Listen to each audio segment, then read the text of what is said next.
बिस्मिल्लाहिर्रहमानिर्रहीम। अस्सलाम वालेकुम my dear students, welcome to my YouTube channel learn with mister Y. My dear students, आज हम इलेक्ट्रिक पोटेंशियल का टॉपिक पढ़ने जा रहे हैं।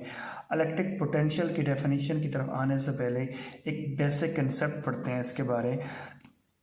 फर्स्ट करें माय डियर स्टूडेंट्स, हम किसी भी यूनिट पॉजिटिव चार्ज को इलेक्ट्रिक फील्ड के अंदर रखते हैं और उसको in the direction of electric field move कराते हैं। तो वो क्या करता है, काइनेटिक एनर्जी क्या करता है, गेन करता है, और पोटेंशियल एनर्जी में क्या आता है, लॉस आता है। फिर उसी यूनिट पॉजिटिव चार्ज को अगर हम against the electric field move कराना चाहें तो हमें क्या करनी पड़ती है, एक एक्सटर्नल फोर्स लगानी पड़ती है इलेक्ट्रिक फोर्स के अगेंस्ट, इलेक्ट्रिक फील्ड के अगेंस्ट। तो यानी कि हमें क्या करना पड़ता है, वर्क करना पड़ता है। जब हम वर्क करते हैं तो चार्ज क्या करता है, पोटेंशियल एनर्जी क्या करता है, गेन करता है। यानी कि काइनेटिक एनर्जी में क्या आता है, लॉस आता है, या हम कह सकते हैं पोटेंशियल एनर्जी में क्या आता है, चेंज आता है। तो जो जो हम ए से बी की तरफ मूव करते जाते हैं तो जो वर्क होता है वो भी क्या होता जाता है, इंक्रीज़ होता जाता है। यानी कि पोटेंशियल एनर्जी में चेंज भी क्या होती जाती है, ज़्यादा आती जाएगी।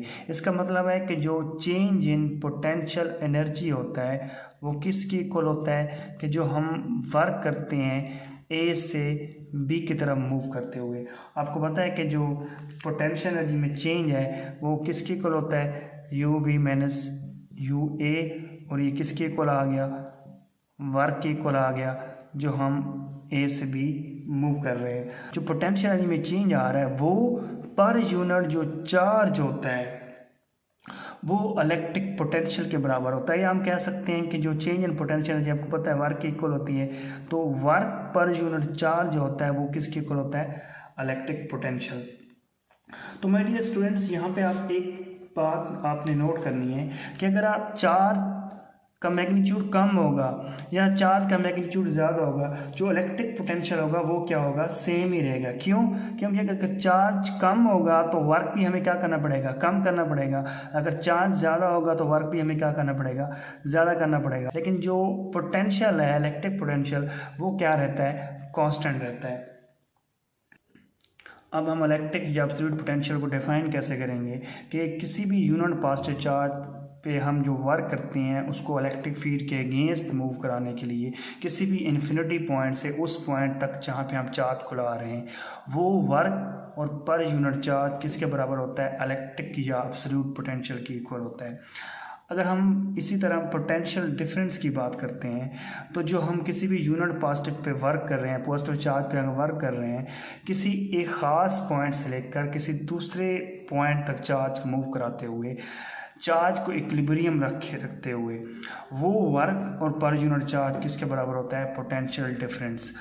इन दोनों में डिफरेंस ये है कि वो उसमें हम वर्क करते हैं किसी इन्फिनिटी पॉइंट से लेकर किसी ख़ास पॉइंट तक। इसमें हम एक ख़ास पॉइंट लेते हैं, उसको हम दूसरे पॉइंट तक मूव कराते हुए जो वर्क करते हैं, और वो वर्क पर यूनिट चार्ज किसके बराबर होता है, पोटेंशियल डिफरेंस के बराबर होता है। अगर हम पोटेंशियल की बात करें तो वो स्केलर क्वांटिटी होता है और इसका यूनिट क्या होता है, volt is equal to joule per coulomb होता है। और इस तरह अगर इसकी प्रैक्टिकल एप्लीकेशन की बात करें तो ईसीजी में यूज़ होता है, ईईजी में यूज़ होता है, ईआरजी में यूज़ होता है। अब ईसीजी किसकी एब्रीविएशन है, इलेक्ट्रोकार्डियोग्राफी, और ईजी इलेक्ट्रोएन्सेफेलोग्राफी, और ईआरजी इलेक्ट्रोरेटिनोग्राफी। अब ईसीजी में ये किस तरह इस्तेमाल होता है, ईसीजी में ये रिकॉर्ड करता है पोटेंशियल डिफरेंस जो हार्ट से जनरेट होते हैं, और ईईजी में ये पोटेंशियल डिफरेंस रिकॉर्ड करता है जो ब्रेन से जनरेट होते हैं, और इस तरह ईआरजी में ये पोटेंशियल डिफरेंस रिकॉर्ड करता है जो किससे जनरेट होते हैं, रेटिना से जनरेट होते हैं। अब अगर हम यहाँ वर्क की बात करें तो work is equal to Q V Q equal होता है। अब यहाँ से इक्वेशन से क्लियर है कि वर्क किस पे डिपेंड कर रहा है, चार्ज, और किस पे डिपेंड कर रहा है, पोटेंशियल पे। इसका मतलब है कि जो वर्क होता है मैस के क्या होता है, इंडिपेंडेंट होता है। बिल्कुल इस तरह मैंने आपको बताया था कि जो चेंज इन पोटेंशियल एनर्जी होती है वो किसके इक्वल होती है, वो वर्क के इक्वल होती है।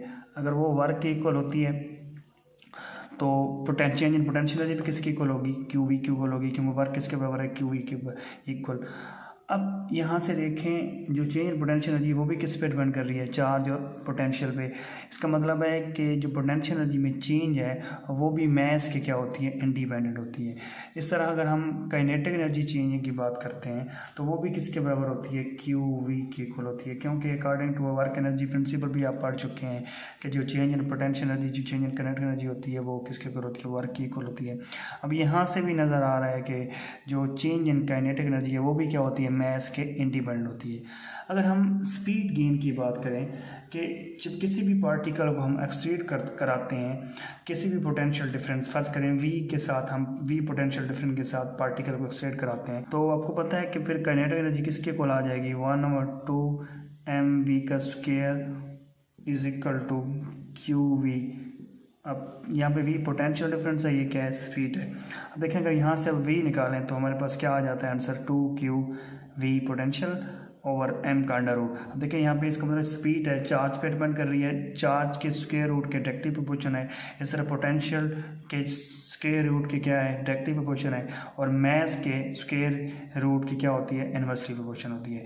इस तरह अगर हम गेन एंड मोमेंटम की बात करते हैं तो इसी क्वेश्चन को अगर मैं सॉल्व करूँ, एम वी का स्क्वायर इज इक्वल टू क्या आ जाएगा, 2qv।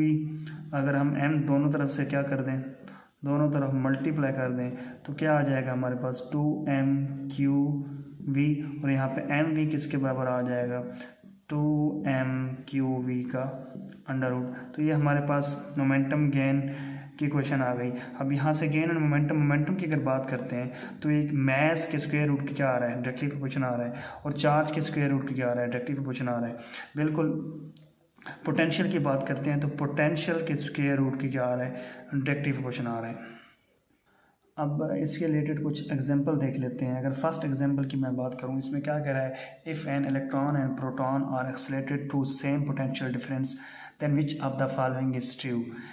ए में कह रहा है both will gain equal kinetic energy, B में कह रहा है electron will gain greater speed, और सी में कह रहा है proton will gain greater momentum, और डी में कह रहा है ऑल ऑफ दिस ट्रू है। अब देखें क्वेश्चन अगर आप गौर से पढ़ें तो उसने दे दिया है कि इलेक्ट्रॉन और प्रोटॉन दोनों का पोटेंशियल डिफरेंस क्या है, सेम है। अगर पोटेंशियल डिफरेंस सेम है तो ए में किसकी बात कर रहा है, काइनेटिक की, काइनेटिक एनर्जी की। पोटेंशियल सेम है, चार्ज भी दोनों का क्या होता है, सेम होता है, क्योंकि चार्ज कितना होता है दोनों की सूरत में, 1.6 × 10⁻⁻⁹। जब दोनों सेम हो गए, पोटेंशियल तो वैसे सेम है, क्वेश्चन में दे दी है, चार्ज भी सेम होता है, तो काइनेटिक एनर्जी भी क्या होगी, दोनों की इक्वल होगी। तो ए भी क्या है, ट्रू है। इस तरह अगर हम बी की बात करें तो बी में किसकी बात हो रही है, स्पीड की, इलेक्ट्रॉन की। वो कह रहा है स्पीड क्या होगी, ग्रेटर होगी।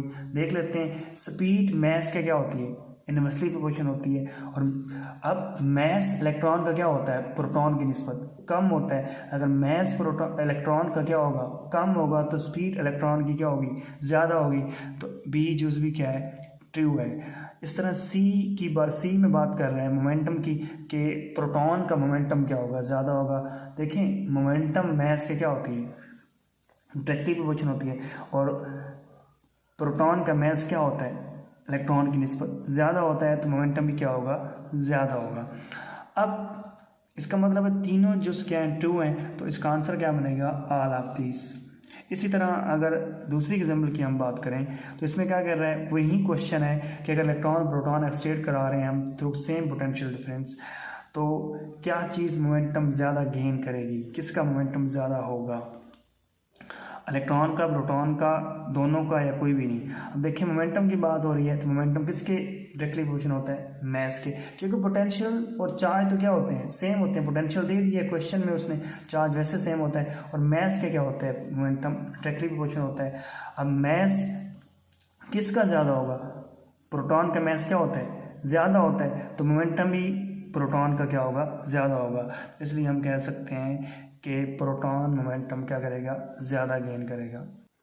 अगर हम पोटेंशियल ग्रेडियंट की बात करें तो जो maximum rate of change of potential होता है विद रिस्पेक्ट टू डिस्टेंस, वो किसके इक्वल होता है, पोटेंशियल ग्रेडियंट। ये पोटेंशियल ग्रेडियंट की टर्म है, del V over del R. अब इसका यूनिट क्या होता है, वोल्ट पर मीटर, या हम कह सकते हैं न्यूटन पर कूलम। और पोटेंशियल ग्रेडियंट कौन सी क्वांटिटी है, वेक्टर क्वांटिटी है।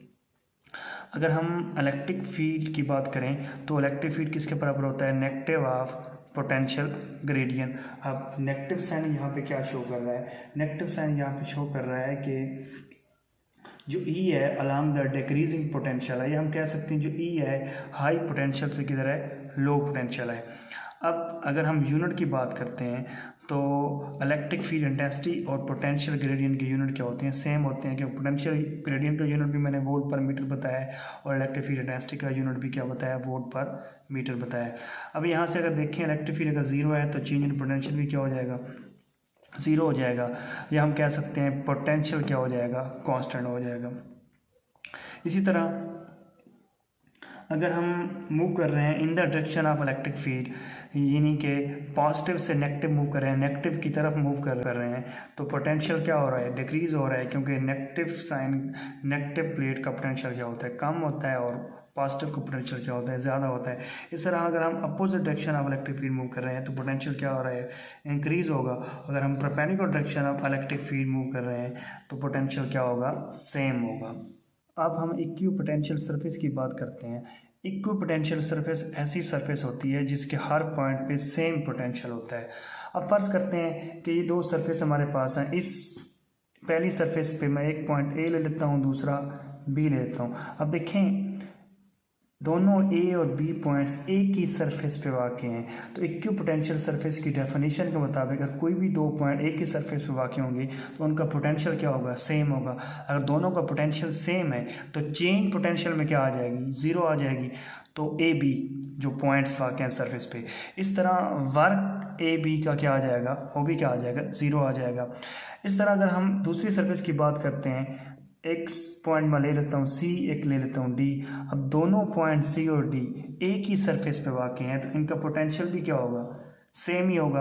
और पोटेंशियल में चेंज क्या होगी, सी डी की ज़ीरो होगी, वर्क भी क्या होगा, ज़ीरो होगा।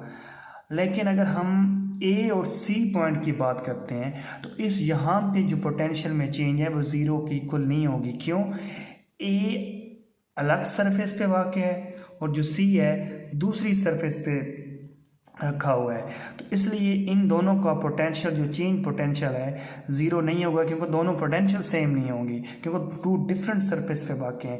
बिल्कुल इस तरह हम बी और डी की बात करें तो इनका चेंज इन पोटेंशियल भी ज़ीरो नहीं होगा, क्योंकि ये टू डिफरेंट सरफेस पे वाक़ हैं। अब अगर इलेक्ट्रिक फील्ड लाइंस की बात करें तो वो इक्वी पोटेंशियल सरफेस की क्या होती हैं, परपेंडिकुलर होती हैं। देखिए यहाँ पे सरफेस के इलेक्ट्रिक फील्ड लाइंस क्या है, परपेंडिकुलर है। इस तरह जो इक्वी पोटेंशियल सरफेस होती है वो एक दूसरे को क्रॉस नहीं कर सकती, उनकी जो डायरेक्शन होती है वो किधर होती है, high potential to low potential. अब अगर हम electric potential due to point charge की बात करें तो आपको पता है वी किसके इक्वल होता है, डब्ल्यू ओवर क्यू नॉट। और डब्ल्यू की वर्क की वैल्यू पुट करें, वर्क एफ आर की इक्वल होता है, और एफ की वैल्यू पुट करें तो के क्यू नॉट ओवर आर का स्क्वायर आ जाएगा, और साथ क्या है आर ओवर क्यू नॉट। अब आर से कैंसिल हो जाएगा, क्यू नॉट से कैंसिल हो जाएगा, तो हमारे पास जो वैल्यू आ रही है के क्यू ओवर आर, के की वैल्यू क्या होती है 1/4 एप्सिलॉन नॉट। तो इस तरह जो पोटेंशियल की वैल्यू आ रही है V is equal to 1/4 epsilon naught Q over R. अब यहाँ पे अगर आप देखें जो V है चार्ज के क्या हो रहा है, डायरेक्टली प्रोपोर्शन आ रहा है, और डिस्टेंस के क्या आ रहा है, इनवर्सली प्रोपोर्शन आ रहा है। अब अगर हम ग्राफ ड्रा करें 1/r और V के दरमियान तो वो स्ट्रेट लाइन ग्राफ बन रहा है, क्योंकि हम 1/r और V के दरमियान ग्राफ ड्रा कर रहे हैं। अब R के तो V इनवर्सली है, लेकिन 1/r के V क्या है, डायरेक्टली है। इस तरह अगर हम R और V के दरमियान ग्राफ बनाएं तो ये क्योंकि इनवर्सली है तो ग्राफ इस सूरत में आ जाएगा। इस तरह in the presence of dielectric medium जो पोटेंशियल होता है वो एप्सिलॉन आर टाइम क्या हो जाता है, डिक्रीज हो जाता है। किससे, वैक्यूम के पोटेंशियल की निस्बत। तो वैक्यूम का पोटेंशियल क्या होता है 1/4 पे epsilon R Q over R, और ये एप्सिलॉन आर टाइम क्या हो गया, डिक्रीज हो गया। माय डियर स्टूडेंट्स आज के लिए इतना काफ़ी है, इंशाल्लाह बहुत जल्द नेक्स्ट लेक्चर में मिलते हैं। अपना ख्याल रखें, अल्लाह हाफिज़।